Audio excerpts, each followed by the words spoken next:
progress. 여러분 안녕하십니까? 반갑습니다. 오늘은 개인적인 하나님이라는 제목으로 하나님의 말씀을 보도록 하겠습니다. 하나님은 이 세상의 모든 사람들을 사랑하시고 돌보시고 구원하시지만, 그러나 동시에 하나님은 항상 우리 모든 사람들에게 개인적인 하나님으로 다가오십니다.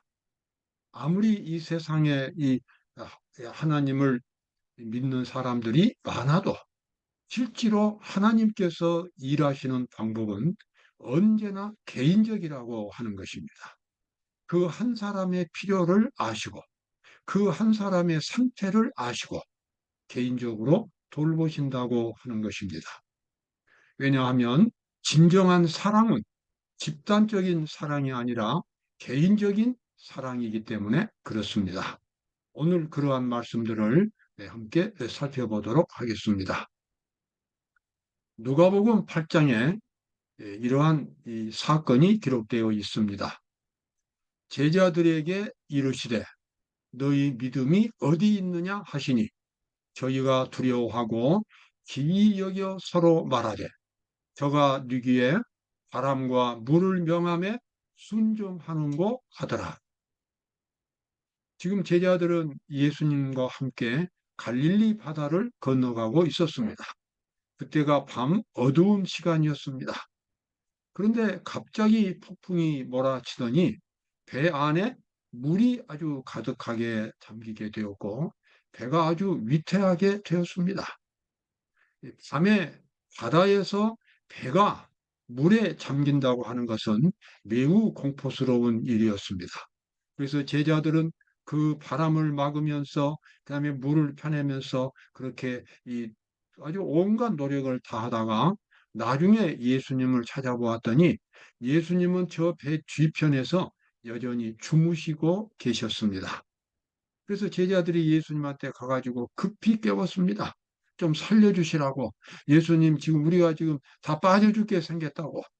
그렇게 예수님에게 아주 간청을 했습니다. 그때 예수님이 일어나셔서 바람과 바다를 향하여 조용하라고 말씀하시자, 그렇게 사납던 이 바다 물결과 폭풍이 갑자기 잔잔해졌습니다. 사람들이 아주 그냥 충격을 받았습니다. 어떻게 이 공중, 하늘에서 이 날뛰는 바람과 이 폭풍까지도 잔잔하게 하시는가? 그때 예수님은 제자들을 향하여 책망하셨습니다. 너희 믿음이 어디 있느냐? 이 말씀은 제자들에게 믿음에 대한 아주 절박한 그러한 필요를 말씀하신 것입니다. 믿음은 보통 예배 드릴 때나 성경 연구할 때나 그때도 믿음이 필요하겠지만, 정말 믿음이 필요할 때는 위기를 만났을 때에, 마음에 큰 상처를 받고 위기를 만나고 고통을 당할 때에, 그때 가장 믿음이 필요한 때입니다. 모든 것들이 무너지고 희망이 없어 보일 때에, 그래서 마음에 공포감이 찾아오고 절망에 빠질 때에, 그때 가장 필요한 것이 바로 믿음인 것입니다. 그런데 제자들은 믿음이 가장 필요할 때에 믿음을 나타내지를 못했습니다. 이 예수님의 말씀은 제자들에게 새로운 가르침을 주셨습니다. 그것은 이 제자들은 사실 그 시간에 아무리 폭풍이 몰아쳐도 갈릴리 바다에서 빠져 죽을 사람들이 아니었습니다. 하나님께서 그들의 발걸음을 정하셨고 그들의 운명을 결정하고 계셨던 것입니다. 그들에게는 하나님이 주신 사명이 있었고 그들은 세상 끝까지 하나님의 돌보심 속에서 살아갈 수 있는 사람들이었습니다. 앞에 몰려오는 폭풍을 바라보고 그다음에 배에 가득한 물을 바라보고 절망 가운데 빠지는 그런 상태가 있을 수 없는 사람들이었습니다. 그들은 정말 세상 끝까지 복음을 증거하고 그리고 영원한 천국에까지 도달할 수 있는 하늘이 정한 사람들이었습니다. 그러나 제자들은 그러한 믿음을 나타내지를 못하고 있었습니다. 예수님은 이러한 믿음을 여러 번 강조해서 말씀하셨습니다. 그러므로 염려하여 이르기를 무엇을 먹을까, 무엇을 마실까, 무엇을 입을까 하지 말라. 이는 다 이방인들이 구하는 것이라. 너희 천부께서 이 모든 것이 너희에 있어야 할 줄을 아시느니라. 마태복음 6장에 나와 있는 산상보훈에 나와 있는 예수님의 가르침입니다. 예수님은 이 말씀을 통해서 우리가 이 일을 게을리 한다거나 함부로 한다거나 적당히 해도 된다고 하는 뜻은 결코 아닙니다. 예수님은 여기서 이 말씀하시는 것은 우리의 마음속에 있는 삶에 대한 자신감입니다. 하나님이 우리를 돌보신다고 하는 것과 나의 모든 생명이 하나님 안에서 돌봄을 받고 있다고 하는 이 확신입니다. 예수님은 이 사실을 여러 번 제자들에게 강조해서 가르쳐 주셨습니다. 실제로 예수님이 이 세상에 사실 때에 많은 위기를 만났지만 그때마다 성경에 기록되어 있기를 아직 때가 되지 않았다라고 하는 말씀이 나옵니다. 그 말씀은 예수님의 삶 속에는 일정한 코스가 있었고 마지막 코스에서 십자가가 정해져 있었습니다. 그 십자가에 도달할 때까지는 예수님은 결코 사람들에 의해서 죽임을 당하는 일이 없었습니다. 어떠한 인간의 공격도 예수님을 해칠 수가 없었던 것입니다. 그와 똑같은 원리가 우리 하나님을 믿는 사람들에게 적용이 됩니다. 제가 진실로 하나님을 믿는 사람이라면 하나님이 정해주신 코스를 나는 가게 되어 있고 하나님이 정해주신 그 지점에 가서 나의 일생이 맞춰지게 될 것입니다. 그와 같은 모든 코스의 중에서 하나님은 끊임없이 우리에게 먹을 것, 입을 것 다 공급해 주시고 우리의 신변을 늘 지켜주시고 우리의 발걸음을 인도하신다고 하는 그러한 사실이 예수님의 가르침입니다. 이사야 40장에 참 놀라운 말씀이 있습니다. 누가 손바닥으로 바닷물을 헤아렸으며 뼘으로 하늘을 재었으며 땅에 티끌을 되에 담아 보았으며 명칭으로 산들을 간칭으로 작은 산들을 달아보았으랴. 물론 이렇게 할 만한 사람이 이 세상에는 없지요. 그러나 이 말씀은 지금 하나님에 대한 말씀을 지금 나타내려고 하는 것입니다. 누가 손바닥으로 바닷물을 헤아렸느냐? 뼘으로 하늘을 재었느냐? 땅에 티끌을 되에 담아 보았느냐? 그리고 작은 저울들을 가지고 산을 달아 보았느냐? 없습니다. 그러나 그렇게 이와 같은 모든 일들을 하실 수 있는 한 분이 계셨다고 하는 것입니다. 바로 그분은 전능하신 이 우주를 창조하신 하나님으로서 인간의 육신을 입고 이 땅에 오신 바로 예수 그리스도가 그 하나님이십니다. 같은 이사야 40장에서 이런 예언이 나와 있습니다. 보라, 주 여호와께서 장차 강한 자로 임하실 것이요. 임하신다 그 말은 오신다는 뜻입니다. 친히 그 팔로 다스리실 것이라. 보라, 그는 목자같이 양무리를 먹이시며 어린 양을 그 팔로 모아 품에 안으시며 젖먹이는 암컷들을 온순히 인도하시리로다. 예수님에 대한 아주 영광스러운 예언입니다. 온 우주를 창조하신 그 하나님께서 죄인 한 사람 한 사람, 여러분과 저를 개인적으로 돌보시기 위하여 육신을 입고 이 땅에 오셨다고 하는 것입니다. 그래서 그분은 목자같이 양무리를 먹이시며 어린 양을 그 팔로 모아 품에 안으시며 젖먹이는 암컷들을 온순히 인도하시리로다. 이 땅에 오신 예수 그리스도는 구약의 여호와 하나님이셨습니다. 창세기 1장에 나와 있는 천지 창조의 하나님이셨습니다. 그리고 과거 수천 년 동안 하나님의 백성들을 이끄시고 이 세상 역사를 주관하신 여호와 하나님이셨습니다. 그분이 육신을 입고 이 땅에 오신 목적은 여러분과 저처럼 연약한 죄인들을 끊임없이 돌보기 위하여 그리고 영생의 길로 인도하기 위하여 이 땅에 오신 것입니다. 그것이 바로 임마누엘 예수님의 인생의 목적이었습니다. 그러나 그 예수님이 하신 그 일이 굉장히 치밀하고 정확한 것입니다. 예수님이 여러분과 저를 돌보시는 그 사업에는 차질이 없습니다. 다시 말하면 오늘 우리의 하루의 삶은 예수님의 정확한 계산과 예수님의 정확한 돌보심 속에서 우리가 지금 이렇게 살고 있는 것입니다. 만약에 우리가 진정으로 예수 그리스도를 믿고 의지한다면 어떤 사탄의 세력도 우리를 억압하거나 우리를 피해를 주거나 공격할 수가 없는 것입니다. 그러니까 그와 같은 정확한 모습을 에스겔서 구약 에스겔서 1장에 보면 바퀴가 돌아가는 모습으로 하나님께서 표현해 주셨습니다. 그 바퀴의 형상과 그 구조는 넷이 한결같은데 황옥 같고 그 형상과 구조는 바퀴 안에 바퀴가 있는 것 같으며 행할 때에는 사방으로 행한 대로 돌이키지 않고 행하며 매우 복잡하게 그래서 해석하기가 쉽지 않는 이 에스겔서의 계시입니다.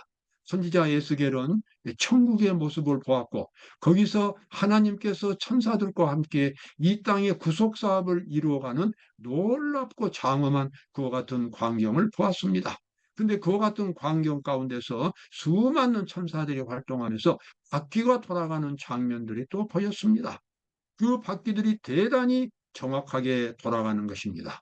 바로 그것은 이 세상에서 진행되고 있는 하나님의 구속 사업이 그만큼 정확하게 진행되고 있다는 것을 상징적으로 보여주신 것입니다. 여기 교육 178쪽에 나와 있는 말씀입니다. 복잡한 바퀴의 모양을 한 것이 그룹의 날개 아래 있는 손에 의해 인도되는 것처럼 여기 그룹의 날개는 천사들입니다. 그래서 하나님께서는 천사들을 통해서 이 세상의 모든 활동들을 다 지시하고 인도하시는 것입니다. 인간 세계에 일어나는 복잡한 사건들도 하나님의 지배 아래 있는 것이다. 아멘. 나라들의 불화와 소동 가운데서도 그를 위해 좌정하시는 분은 여전히 지상의 모든 사건들을 인도하신다. 각 국가의 운명이나 각 세계적인 사건들이나 개인적인 사건들이나 이 모든 것들이 다 전능하신 하나님의 감시와 하나님의 돌보심과 하나님의 섭리 가운데서 이루어지고 있는 것입니다. 여러분과 저의 생활도 하나님의 손길 속에서 지금 우리가 살고 있는 것입니다. 그러므로 개인적으로 염려하거나 근심한다는 것이 얼마나 부질없는 것인지 우리는 알 수가 있습니다.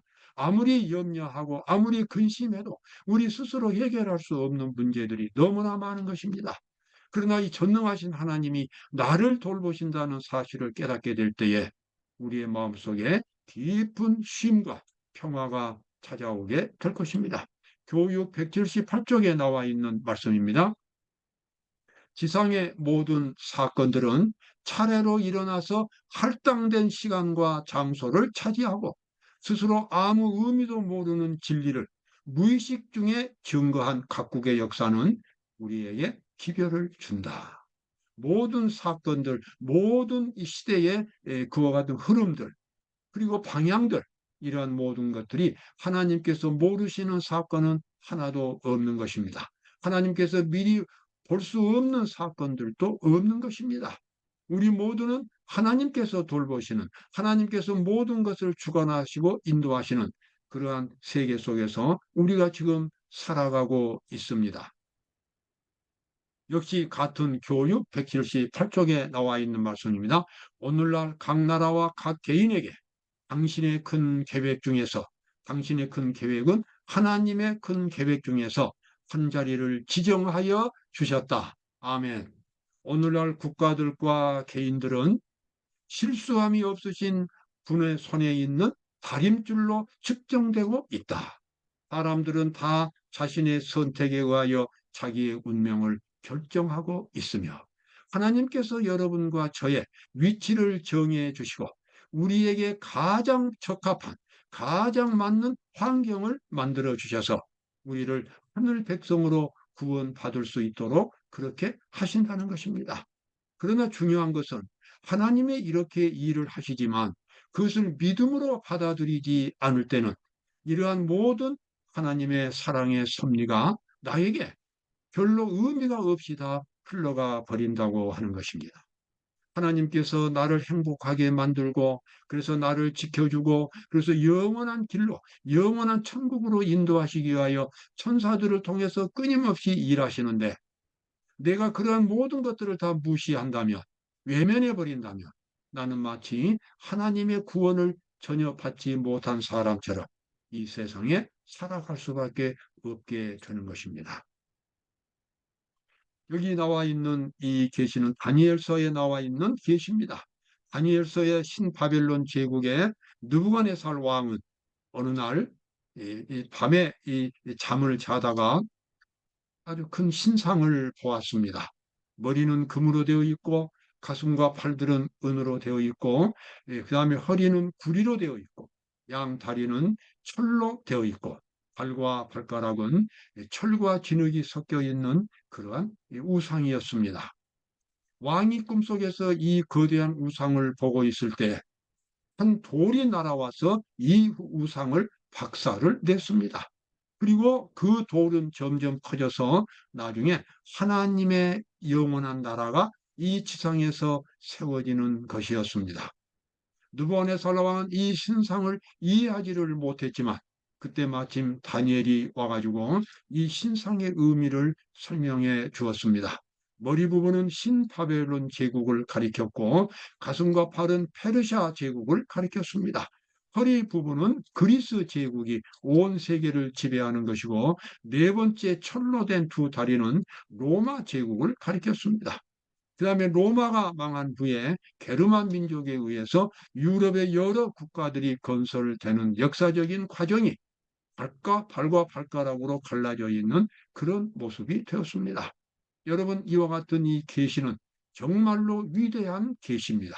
2500년 동안 이 계시대로 세상 역사가 흘러왔습니다.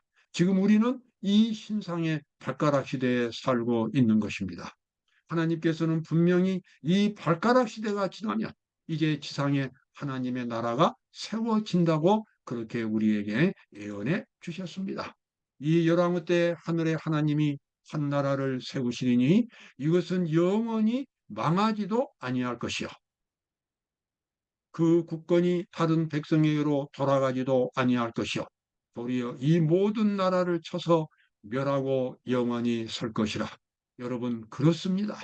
지금 이제 유럽의 시대, 발가락 시대가 끝나면 하나님이 세우신 영원한 나라가 이 지상에 이제 그 모습을 드러내게 될 것입니다.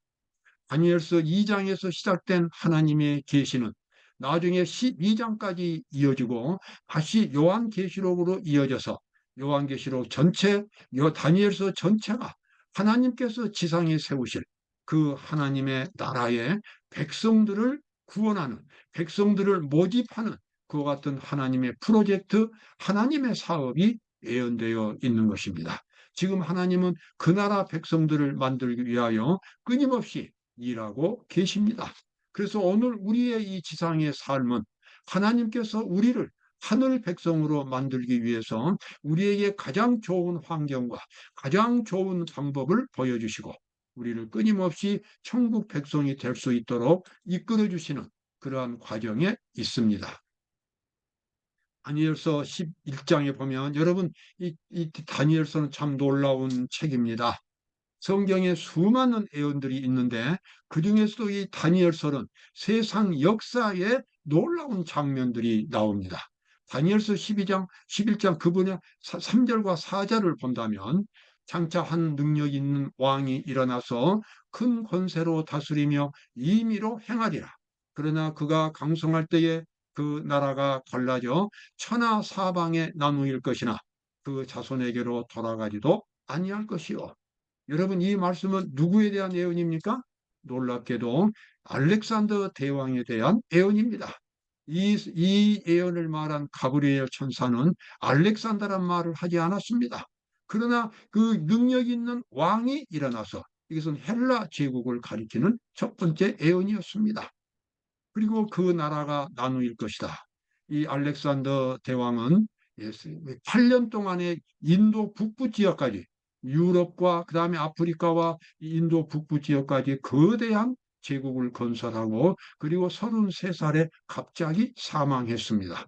사망하고 나서 그의 나라가 네 장군에 의해서 분할되어서 통치가 되었습니다. 사방에 나누일 것이나 그 자손에게로 돌아가지 아니할 것이요.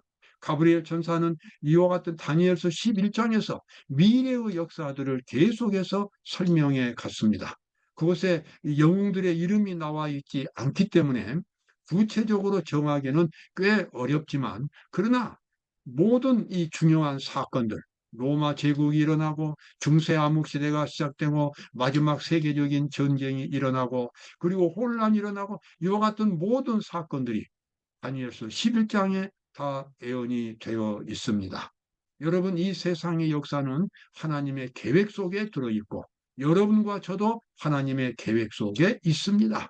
우리가 진정으로 하나님을 신뢰한다면, 하나님을 믿고 따른다면 우리는 이 세상의 삶에 대해서 염려할 필요가 없습니다. 왜냐하면 우리의 삶이 바로 하나님이 정해주신 그 시간까지 하나님의 섭리 가운데서 우리는 살아가게 될 것입니다.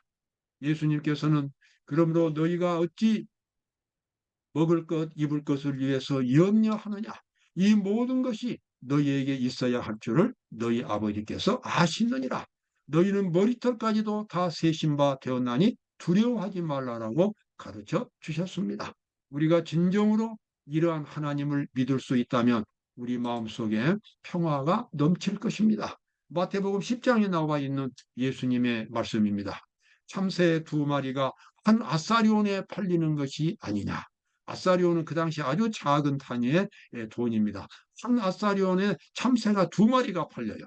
그러나 그 너희 아버지께서 허락하지 아니하시면 그 하나라도 땅에 떨어지지 아니하느니라. 아마 여기 지금 예수님의 말씀 속에서 참새 한 마리에 아사리온, 이 돈이 한 아사리온입니다. 한 아사리온에 참새 한 마리인데 그냥 참새 장사가 한 마리를 더 그냥 덤으로 주는 것입니다. 그 한 마리, 참새 한 마리 더 줘봐야 별 손해가 없으니까 그냥 인심을 쓰는 겁니다. 예수님이 하신 말씀은 바로 그 말씀입니다. 하찮지 않은 참새도 하나님이 허락하시면 그렇게 죽거나 땅에 떨어지지 아니하다. 그러면서 예수님께서 너희에게는 머리털까지도 다 세신 바 되었나니 두려워하지 말라. 너희는 많은 참새보다 귀하니라. 우리는 전능하신 하나님을 나의 개인적인 하나님으로 믿을 수 있습니다. 내가 언제나 믿고 따라갈 수 있는, 세상 끝까지 내가 따라갈 수 있는 그러한 하나님을 우리는 섬길 수 있습니다. 여기 나와 있는 말씀은 아까 우리가 보았던 느부갓네살 왕입니다.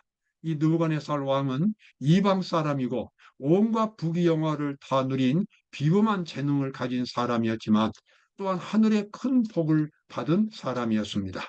다니엘이 와서 아까 우리가 보았던 그 신상을 설명해 주었을 때에 이 느부갓네살 왕은 놀랍게도 다니엘의 설명 가운데서 전능하신 하나님을 발견했습니다. 이 세상에는 수많은 신들이 있지만 역사를 주관하시는 하나님을 이 느부갓네살 왕이 본 것입니다.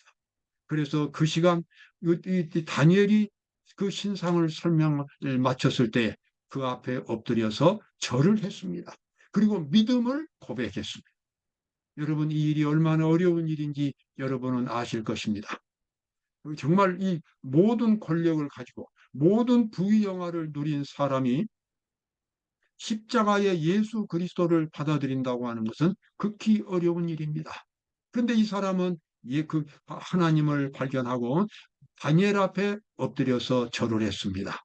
그런데 마음속에 품고 있었던 이 원래의 이 교만한 마음, 천국에는 맞지 않는 그 마음이 쉽게 없어지지 않았습니다. 그래서 하나님께서는 이 한 사람을 구원하기 위하여 놀라운 섭리를 베풀어 주셨습니다. 그것은 바로 이 왕이 7년 동안 짐승처럼 미쳐가지고 이 왕궁의 그 뜰을 기어다니는 그 같은 정신병이 들게 하신 것입니다. 바로 다니엘이 어느 날 이 왕이 꿈을 꾸었는데 어떤 이 나무를 베는 하늘에서 내려온 분이 나무를 찍어 넘기고 그 나무 그루터기를 7년 동안 묶어두는 그 꿈을 꾸었는데 그 꿈을 아무도 해석하지 못했어요. 그때 다니엘이 와가지고 그렇게 해석해 주었습니다. 왕이 앞으로 7년 동안 고난을 당할 것입니다. 근데 이 왕이 실제로 7년 동안 미쳐가지고 왕궁을 기어다니는 그런 이 모습을 나타냈습니다. 7년이 지난 후에 이 왕은 참으로 놀라운 경험을 갖게 된 것입니다. 다니엘서 4장에는 느부갓네살 왕의 간증이 나옵니다. 그 기한이 참에 나 느부갓네살이 하늘을 우러러 보았더니 내 총명이 다시 내게로 돌아온지라. 이에 내가 지극히 높으신 이에게 감사하며 영생하시는 자를 찬양하고 존경하노니 그 권세는 영원한 권세요 그 나라는 대대로 이르리로다. 아멘. 참으로 중요한 진리를 이 왕이 깨달은 것입니다. 전능하신 하나님이 이 세상 역사를 주관하신다고 하는, 그리고 모든 사람을 주관하신다고 하는, 그리고 한 사람 한 사람을 주관하신다고 하는 이 놀라운 역사 철학을 이 왕이 경험을 통해서 알게 된 것입니다.